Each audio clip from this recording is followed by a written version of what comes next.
नमस्कार, बहुत स्वागत है आप सभी का। आप देख रहे हैं कहानी कुर्सी की और मैं हूं सौरभ शर्मा आपके साथ। कहानी कुर्सी की में बात करने के लिए आज बहुत सारी खबरें हमारे पास, लेकिन सबसे बड़ी खबर दी है प्रधानमंत्री नरेंद्र मोदी ने, वो भी अब से थोड़ी देर पहले। प्रधानमंत्री बीजेपी की लिस्ट जारी होने के बाद अब धुआंधार प्रचार शुरू कर चुके हैं और इन 4 दिनों में प्रधानमंत्री मोदी 6 राज्यों का दौरा करेंगे और शुरुआत उन्होंने की है तेलंगाना से। इसके अलावा वो बिहार भी जाएंगे और बंगाल में भी 4 दिनों के अंदर दूसरा दौरा उनका होने वाला है। प्रधानमंत्री नरेंद्र मोदी अपने भाषणों में भ्रष्टाचार पर बात करते हैं, इसके अलावा परिवारवाद पर बात करते हैं और लोगों को शायद ये लगा था, उनके विरोधियों को, कि परिवार के बहाने पलट के उनको भी घेरा जा सकता है। और ऐसी एक कोशिश इंडिया गठबंधन की रैली में, पटना की रैली में लालू यादव ने भी कर दी। लेकिन जिसे कहते हैं ना, आप परोस करके कोई हलवा जो है किसी के हाथ में दे दो, लो भाई खाओ, या आप एक ऐसा तीर छोड़ें जो पता है कि पलट के हमारे पास ही आना है, तो ऐसा ही कुछ लालू यादव ने कर दिया। लालू यादव ने पूछ लिया प्रधानमंत्री से कि भाई तुम्हारा परिवार कहां है। लालू यादव ने नरेंद्र मोदी से कह दिया कि तुम तो हिंदू ही नहीं हो। अब सोचिए, जो नरेंद्र मोदी दिन रात ये कहते फिरते हैं, मेरे प्रिय परिजनों, मेरे प्यारे परिवार वासियों, भाई बहनों की जगह, उनसे लालू यादव ने पूछ लिया तुम्हारा परिवार क्या है। आप जवाब सोच सकते हैं नरेंद्र मोदी का क्या होगा। नरेंद्र मोदी ने आज तेलंगाना की सभा से लालू यादव को जवाब दे दिया और ऐसा जवाब दिया जिसकी काट ढूंढना या पलटवार करना अब लालू यादव के लिए बड़ा मुश्किल होगा। प्रधानमंत्री नरेंद्र मोदी ने यह कहा कि 140 करोड़ जो आपको देशवासी दिखाई दे रहे हैं, यही मेरा परिवार है। जो नहीं जानते उनके लिए दोबारा इनसे ही कहलवा देता हूं। फिर वहां नारे लगे मोदी कुटुंबकम के। तो देखिए जरा कैसे रखे रखाए परोस करके एक मुद्दा नरेंद्र मोदी को दिया लालू यादव ने और जवाब में क्या कहा प्रधानमंत्री मोदी ने। तेलंगाना के लोग ये जान चुके हैं कि परिवारवादी पार्टियों के चेहरे अलग हो सकते हैं, लेकिन चरित्र एक ही होता है। और ये चरित्र क्या है? 2 पक्की चीजें हैं उनके चरित्र में, एक झूठ, दूसरा लूट। तेलंगाना में जैसे टीआरएस के बीआरएस बनने से कुछ नहीं बदला था, वैसे ही बीआरएस की जगह कांग्रेस से आने से कुछ नहीं बनने वाला, क्योंकि एक ही चट्टे बट्टे के लोग हैं ये। बीआरएस ने अपनी सरकार में कालेश्वरम प्रोजेक्ट जैसे घोटाले किए। कांग्रेस की सरकार उस पर कार्रवाई करने के बजाय फाइलों को दबाकर बैठ गई। तुम भी भले हम भी भले, तुमने खाया मैं खाऊंगा, यही करते हैं। साथियों, भ्रष्टाचार, परिवारवाद और तुष्टीकरण में आकंठ डूबे इंडी गठबंधन के नेता बौखलाते जा रहे हैं। आप मुझे देशवासी भली भांति जानते, मेरी पल पल की खबर देश रखता है और कभी मैं रात देर तक जब काम करता हूं और खबर बाहर निकल जाती है तो देश से लाखों लोग मुझे लिखते हैं, बताते हैं कि इतना काम मत करिए, कुछ आराम करिए। ये प्यार भाइयों बहनों, एक सपना लेकर के बचपन में घर छोड़ा था और जब मैंने अपना घर छोड़ा तो एक सपना लेकर के चला था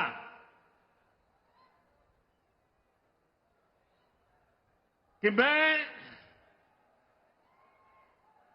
देशवासियों के लिए जीऊंगा।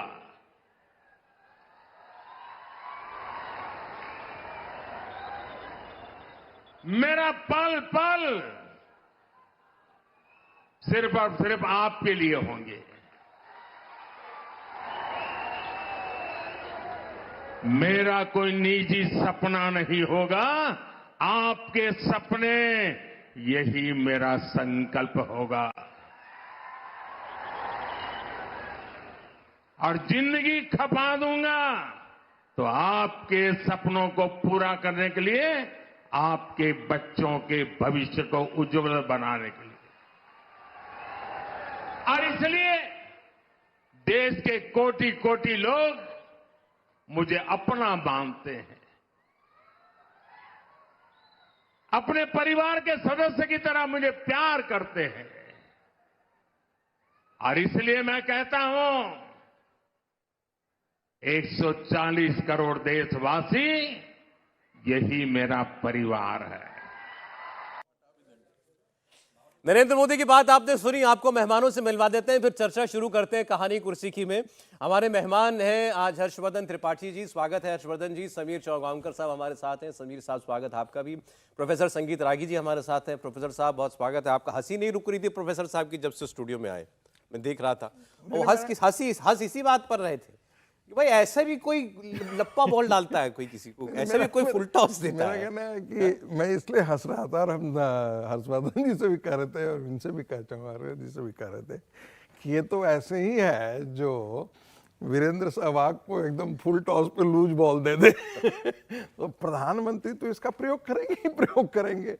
और जो प्रधानमंत्री शुरू से कह रहा है कि भाई मेरे आगे पीछे कुछ नहीं है, मैं एकदम ऋषि परंपरा में जी रहा हूँ, मेरे पीछे न मैं कोई संतान छोड़ करके जा रहा हूँ, न कोई वारिस छोड़ करके जा रहा हूँ, न अपने घर की कोई ऐसा करके जा रहा हूँ, मेरे लिए मेरा पूरा देश ही परिवार है। भारत को दुनिया के विश्व पटल पर विकसित भारत के रूप में खड़ा करना, ऐसे भारत को जो पूरी दुनिया को एक नई दिशा दे सके, ऐसे भारत, श्रेष्ठ भारत और ऊर्जावान भारत हमको देना है। यही मेरा दिन रात का प्रतिज्ञा है, यही मेरी साधना है। उस आदमी से कोई पारिवारिक पार्टी जो भी भ्रष्टाचार में आकंठित है, जिसका कोई चरित्र नहीं है, जो बेल पे बाहर जिसका कोई चिंतन नहीं है, जिसके देश और समाज के बारे में कोई दिशा नहीं है, उस पार्टी का, वो मैं राहुल गांधी के लिए भी कह रहा हूं, ये लोग जब ऐसे बोलते हैं ना तो लोग खुद हंसना शुरू कर देता है, कहता अरे इस आदमी के साथ, जैसे एक सोशल मीडिया पर ही है, मेरी कोई अपनी क्रिएटिविटी नहीं है, किसी ने कहा हमको, जिसे मैं दोहरा रहा हूँ, जिसने भी कहा होगा बड़ा श्रेष्ठ कहा है कि जानिए पहन करके राहुल गांधी कहीं जाते हैं और कहते हैं कि सच्चे हिंदू नहीं हो। अरे नरेंद्र मोदी के साथ आप उनकी पीठ पर खेल रहे हो। जो आदमी पहले से भभूत और त्रिपुंड लगाए हुए है, उससे आप कह रहे हो कि तुम हिंदू नहीं हो। मैं हिंदू हूं। जाति की बात, आप कल की महागठबंधन की रैली को आप देखिए। मैं सुना दूं एक बार लालू जी जो बोले थे, लोगों के रेफरेंस के लिए भी क्लियर हो जाएगा। ये जो जवाब जिनके लिए था ना, अब उनकी बात आप सुन लीजिए जरा। लालू यादव, अब पता नहीं क्या सूझा होगा लालू यादव को कि नरेंद्र मोदी को इस मुद्दे पर घेरो, और कैसे उन्होंने घेरने की कोशिश की, देखिए। ये मोदी क्या है? मोदी कोई चीज है क्या? ये नरेंद्र मोदी आजकल परिवारवाद पर हमला कर रहे हैं। अरे भाई तुम बताओ ना कि तुमको क्यों परिवार में कोई संतान नहीं तुमको हुआ, बताओ।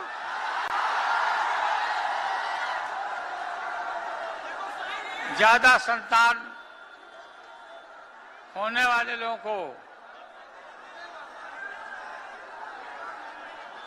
बोलता कि परिवारवाद है, परिवार के लिए लोग लड़ रहे हैं।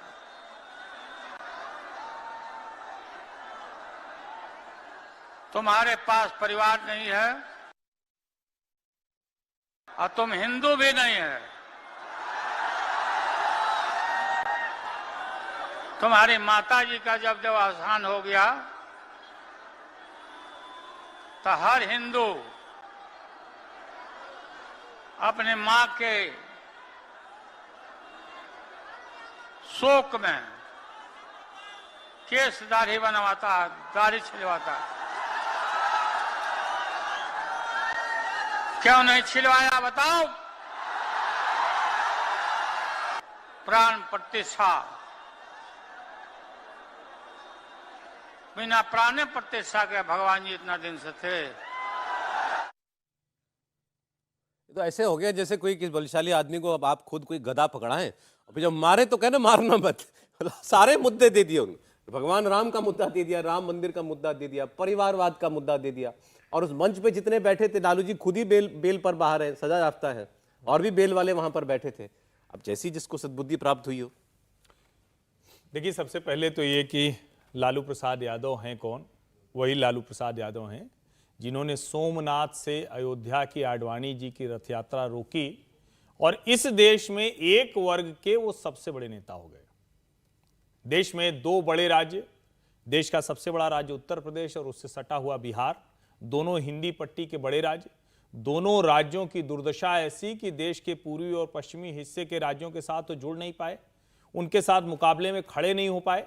महाराष्ट्र, तमिलनाडु, गुजरात, आंध्र प्रदेश, ये सब जब बहुत आगे बढ़ रहे थे तो उत्तर प्रदेश और बिहार वाले मस्खरी कर रहे थे।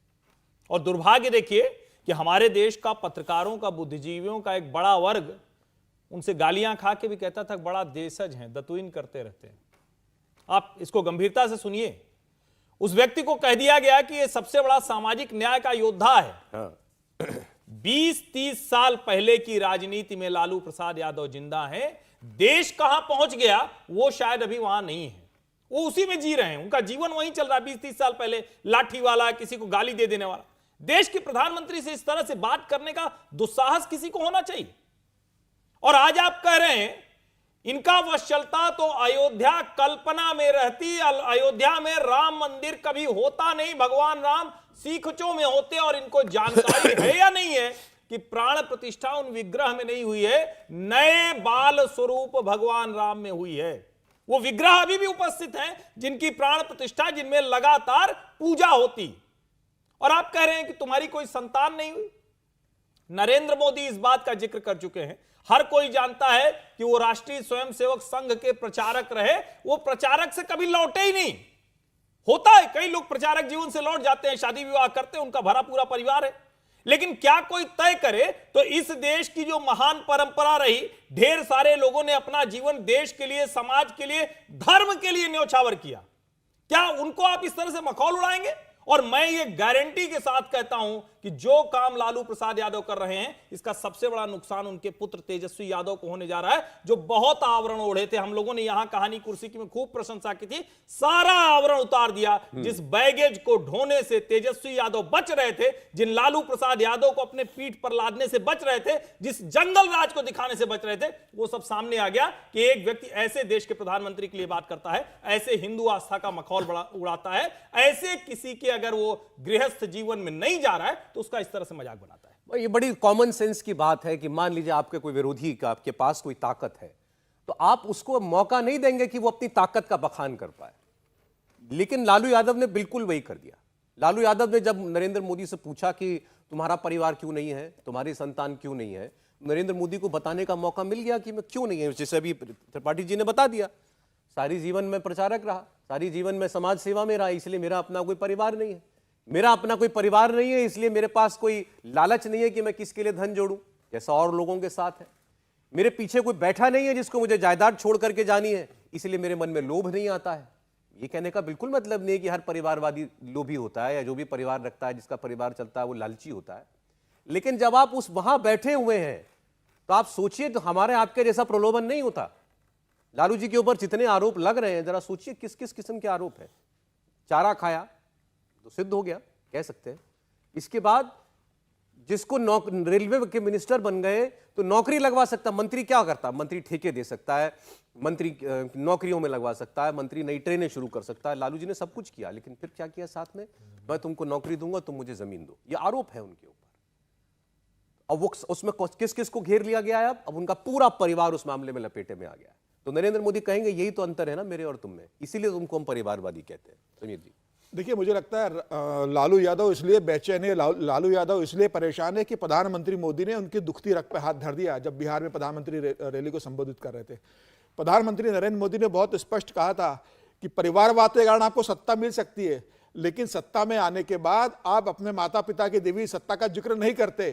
और क्यों नहीं करते? क्योंकि आपको पता है कि उनका कार्यकाल कितना जंगल राज का रहा था, कितना भ्रष्टाचार का रहा था, और इसलिए तेजस्वी यादव अपने पिता के 15 साल के कार्यकाल को अपनी उपलब्धि के रूप में दिखा नहीं सकते, उनके कार्यकाल को 15 साल का जिक्र नहीं कर सकते। वो अपना कार्यकाल, अपने पिता से कार्यकाल अलग बताने की कोशिश कर रहे थे। भ्रष्टाचार पोस्टर में तस्वीर नहीं लगती वहां लालू यादव। बिल्कुल, लालू यादव का जिक्र नहीं करते चुनाव प्रचार में। चुनाव प्रचार में पोस्टर नहीं लगा रहे और ये बताने की कोशिश कर रहे हैं कि मेरी राजनीति मेरे पिता की राजनीति से अलग रहेगी। प्रधानमंत्री बार बार इस बात का जिक्र करते हैं कि परिवारवादी पार्टियां, भ्रष्टाचार करने वाली पार्टियां, इससे देश को छुटकारा दिलाना होगा। और आप देखिए, जब प्रधानमंत्री मोदी ने कहा था कि मैं देश के संसाधन लूटने नहीं दूंगा, मैं देश का चौकीदार हूं, तो ये राहुल गांधी थे जिन्होंने कहा था चौकीदार चोर है। उसके बाद प्रधानमंत्री मोदी ने अपने ट्विटर हैंडल पर मैं हूं चौकीदार करके एक ट्रेंड चल गया था पूरे देश के अंदर। उसका खामियाजा राहुल गांधी को, कांग्रेस को भुगतना पड़ा। मुझे लग रहा है प्रधानमंत्री मोदी जिस तरीके से लगातार 10 साल से देश के अंदर काम कर रहे हैं, और जिस तरीके से आप देखिए वो लगातार बोल रहे हैं मेरा परिवार के लोगों, ऐसा नहीं कि कल उन्होंने बोला है, वो तो हमेशा कहते हैं मेरे परिवार के लोगों। जब लाल किला से उन्होंने अपना संबोधन दिया था तब भी उन्होंने कहा था मेरे परिवार के लोगों। तो प्रधानमंत्री मोदी के लिए 140 करोड़ का लोग पूरा परिवार है, और उस पूरे परिवार के उत्थान के लिए, इस देश को गरीबी से बाहर निकालने के लिए, इस देश को एक आर्थिक ताकत बनाने के लिए, इस देश की सीमाओं को सुरक्षित करने के लिए, और इस देश में हर युवा को नौकरी देने के लिए, सम्मान देने के लिए महिलाओं को प्रधानमंत्री मोदी दिन रात काम कर रहे हैं। और प्रधानमंत्री मोदी का यही योगदान के कारण आज 24 करोड़ से ज्यादा लोग गरीबी रेखा से बाहर नीचे ऊपर आ चुके हैं। सर देखिए, ऐसा है, मतलब ये बात तो हम लोग के आपके आसपास भी होती होगी ना। अब कहेंगे कि आप मोदी के बारे में इतना बात कर रहे हैं, ये बात सच है कि लोग आज जब नरेंद्र मोदी को या यूपी में योगी को देखते हैं तो ये बात करते हैं आपस में कि नहीं, अच्छा इसकी नीयत ठीक लगती है, ये तो बेचारा चोरी भी क्यों करेगा, कोई पैसा क्यों खाएगा, किसके लिए खाएगा, इसको किसके लिए छोड़ करके जाना है। ये आम लोगों के बीच में चर्चा, इससे भरोसा है, इस वजह से भरोसा है। बिल्कुल। एक सर मैं आप उसके बाद, क्योंकि बड़ा ज़रूरी है ये। देखिए, एक मैंने लिखा था, उस पर एक स्वाति हैं, इन्होंने ये टिप्पणी की है और मैं इसको जानबूझ के बता रहा हूँ। वैसे तो हम लोग सब सुनते हैं कि कोस कोस पर पानी बदले, 4 कोस पर बानी। भारत तो ऐसा ही है ना। इन्होंने पूछा है कि लालू जी की बेटियां सिंदूर नहीं लगाती हैं, ससुराल में नहीं रहती हैं, और उसके बाद उन्होंने बहुत कुछ लिखते हुए कहा, यह भी कहा है कि उनके बड़े पुत्र को उनकी ही कुलवधू ने हर तरह की प्रताड़ना का जिम्मेदार ठहराया। यह कौन सा हिंदुत्व है? बाकी गुजरात में मृत्यु के बाद केश मुंडन की प्रथा है क्या? अब ये सामान्य लोगों का प्रश्न आता है, ये मेरी नहीं थी। लेकिन आप सोचिए, देश में आज इसी तरह की प्रतिक्रिया होगी और इस प्रतिक्रिया का जवाब देना उनके लिए मुश्किल हो जाएगा। मैं यही जिक्र भी कर रहा था ब्रेक, उस समय जब बात चल रही थी ब्रेक में, कि भाई गुजरात में ये परंपरा नहीं है। लालू प्रसाद यादव को ये बात मालूम नहीं है। बहुत सारे ऐसे हिंदू हैं जो नहीं ये करते हैं। जो आर्य समाज परंपरा में जो हिंदू जीते हैं वो भी केश मुंडन नहीं करते हैं। ये तो सवाल ही पैदा नहीं होता है। वैदिक परंपरा में जीने वाले बहुत इन सारे सब के जवाब दिए जा सकते हैं, जैसे आपने हाँ। तथ्य बता दिया। मैं कह रहा हूं लालू यादव को इससे क्या हासिल हुआ होगा? उनको सच में लगता है इससे हमारा वोट बढ़ जाएगा, देखिए, या केवल शोर मचवाने के लिए रैली में बोल दिया? इसका एक ही निकल करके आता है जो पूरा कहां कटोरा। गठबंधन के पास कोई आउट ऑफ बॉक्स थिंकिंग नहीं है, कोई उस मंच पे सारे बैठे थे नहीं है। मैं सबके लिए बोल रहा हूँ, अखिलेश सबको यादव बोल रहा हूँ। वो वही घिसे पिटे जुमले जो 70 और 80 के दशक की राजनीति के हुआ करते थे, वही वो घिसे पिटे। नरेंद्र मोदी को आप ऐसे परास्त नहीं कर सकते। नरेंद्र मोदी को परास्त करने के लिए आपके पास नई दृष्टि होनी चाहिए, नया आपको सोच होनी चाहिए। आप एक देश को समझा सकें कि मैं इनसे बेहतर विकल्प दे सकता हूं। हम देश के एक नए देश के सृजन में जो ये कर रहे हैं, हम उससे बेहतर कर सकते हैं। बिल्कुल। दुर्भाग्य की बात यह है कि विपक्ष में किसी भी नेता में क्रेडिबिलिटी नहीं है, कोई क्रेडिबिलिटी आज के दिन में। इसीलिए यदि हो सकता है कि भारतीय जनता पार्टी के खिलाफ आरोप यदि सच भी हो, मैं फिर कह रहा हूं, तब भी कोई मानने के लिए तैयार नहीं है, क्योंकि इनकी क्रेडिबिलिटी इतनी गिरी हुई है। बात बिल्कुल सही। जो अच्छा। एक 10 सेकंड और कहूं, कई बार पत्रकार ये बात पूछते हैं कि भाई राहुल गांधी चैलेंज कर सकते हैं क्या? ये वैसा ही सवाल है जैसे आपने देखा होगा कि कोई 18 साल का बच्चा जो है, या 14 साल का बच्चा 60 साल के पहलवान को, 60 केजी के पहलवान को आके और ताल ठोक के कहे कि जरा लड़ो आओ उठा के पटक देंगे, तुम हमसे डरते हो। ये कुछ वैसा ही है। इनमें क्षमता नहीं है। यदि सारे मिल भी जाएं तो नरेंद्र मोदी को परास्त करने अच्छा, परिवारवाद पर आप नरेंद्र मोदी को घेर रहे हो। कौन? लालू यादव, इनके बगल में बेटे बैठे हैं तेजस्वी यादव, उनके बगल में बैठे हैं राहुल गांधी, उनके बगल में बैठे हैं अखिलेश यादव। इस मंच से आप परिवारवाद पर जो है नरेंद्र मोदी को घेरने की कोशिश कर रहे हैं। वहां पहले तो गजब का आइडिया, इसके लिए ताली बजनी चाहिए। नरेंद्र मोदी क्या कर रहे थे इस सबसे पहले? नरेंद्र मोदी अपनी कैबिनेट के मंत्रियों को बुलाया, अपने मंत्रिपरिषद के लोगों को बुलाया, 8 घंटा शायद 10 घंटा, हाँ शायद 10 घंटा, और उनसे मांगा प्रेजेंटेशन दो, तुम सरकार में आने के बाद क्या करोगे। यहां विपक्ष रैली कर रहा है कि हमको सत्ता में कैसे आना है। नरेंद्र मोदी मंत्री को बुला करके पूछ रहे हैं कि बताओ तुम आओगे तो 100 दिन में क्या करोगे, मुझे लिख के बताओ, मुझे लिख के बताओ कि 2047 जो विकसित भारत के लिए हमने टारगेट दिया है, तुम्हारी क्या परियोजनाएं हैं उसके लिए, ये हमको बताओ। और जाते हुए कहता है फिर चलो अब जीत के आओ, जीत के आओगे तो फिर हम लोग मिलेंगे। ये एक आदमी का कॉन्फिडेंस है। मतलब जो लोग, मैं सोचता हूं जो लोग उस बैठक में रहे होंगे, जो मंत्री, उनको भी नहीं मालूम है मंत्री रहूंगा कि नहीं रहूंगा, लेकिन अभी तो मंत्रालय तो तुम्हारे पास है ना, तो बता के जाओगे तुम्हें क्या करना है। ये 2019 के चुनाव से पहले, अब तो वही लोग कंफर्म कर सकते हैं, ये कह करके गए थे कि फुल फ्लेज्ड बजट की तैयारी करो।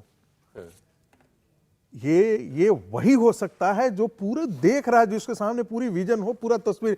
कई बार आपकी आंखें इतनी, आप बहुत दूर तक नहीं सोच सकते हैं, आपका विजन नहीं होता है, आपकी दृष्टि नहीं होती है जो आप उतनी दूर सोचते हैं। प्रधानमंत्री को ये पूरा कॉन्फिडेंस है और वो अच्छी तरीके से जानते हैं। अच्छा चलिए, जब तक हम लोग बिहार के सवाल पर हैं, तब तक एक प्रश्न है मेरे पास, तो मैंने सोचा यही ले लेता हूं मैं। संजय कुमार सिन्हा जी पूछ रहे हैं आपसे, बिहार में कितनी सीटें आएंगी, वो जेडीयू के लिए जानना चाहते हैं। जेडीयू को आप अपना ओवरऑल असेसमेंट बिहार का दे सकते हैं। दहाई का आंकड़ा पार कर पाएगी बीजेपी कल की रैली के बाद, पूछ रहे हैं। नहीं, मुझे लगता है कि इसका कहते हैं ना, किसी चीज को मापना है तो आप उससे मापिए कि कौन वहां सबसे बेहतर तरीके से राजनीतिक पैमाना है। तो वहां का पैमाना अब लालू जी नहीं है, ये पहले स्पष्टता से समझना चाहिए। अब वहां का पैमाना है नीतीश कुमार। लालू जी सबसे बड़े नेता थे, नीतीश कुमार पैमाना है। और नीतीश कुमार नरेंद्र मोदी के मंच पर बोल क्या रहे थे, जब वो कह रहे थे कि मोदी जी आप बहुत दिन बाद आए, आप तो आते रहते थे, हम ही जरा इधर उधर चले गए, अब कहीं नहीं जाने वाले हैं, अब हम जाइबे नहीं करेंगे। यानी वो अनुनय बिना आग्रह के मोड में है, कह रहे भैया गलती हो गई। अब नीतीश कुमार से ज्यादा राजनीति हम और आप समझते हैं, ये तो संजय जी नाम बताया था ना आपने, तो हम तो नहीं समझते हैं। इसका मतलब ये उनको पता है कि जेडीयू के खाते में पिछली बार 2019 में जो सीटें आई, उन सीटों को लेकर अब इस बार शायद नहीं जाया जा सकता है। तो एक तो ये कि भारतीय जनता पार्टी उनको सीटें दे दे, दूसरा क्या करे कि जो उनकी सीटें मिले उस पर नरेंद्र मोदी का हाथ रहे। मुझे लगता है कि भारतीय जनता पार्टी 2019 के आसपास का प्रदर्शन दोहराने जा रही है।